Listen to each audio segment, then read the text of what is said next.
আরে ভাই, আগে ওর হাতটা তো ছাড়েন, ও তো এমনিতে অনেক ভয় পাইছে।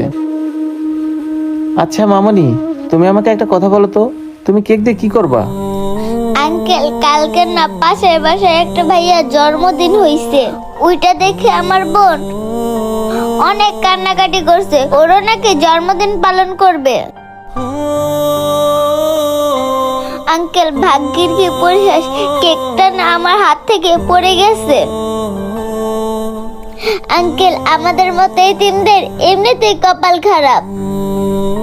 আঙ্কেল, আমি তো ভুলেই গেছিলাম, এতিমদের কখনো জন্মদিন পালন করার স্বপ্ন দেখতে নেই।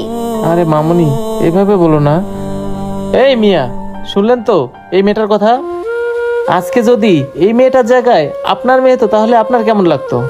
দেখেন ভাই, আমি এখানে আবেগ দেখতে আসিনি, আর আবেগ দেখলে আমার ব্যবসা চলবো না। ও, বুঝতে পারছি, আপনার মধ্যে মনুষ্যত্ববোধ বলতে কিছু নেই। এই কেকের কয় টাকা দাম হয়েছে আমাকে বলেন।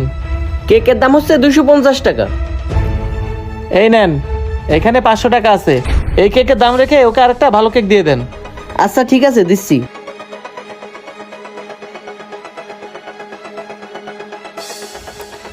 চলো মামুনি,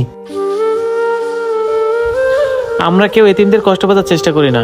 আসুন আমরা সবাই এতিমদের পাশে দাঁড়াই। ভিডিওটি ভালো লাগলে অবশ্যই লাইক কমেন্ট শেয়ার করে সবাইকে দেখার সুযোগ করে দেবেন। ধন্যবাদ।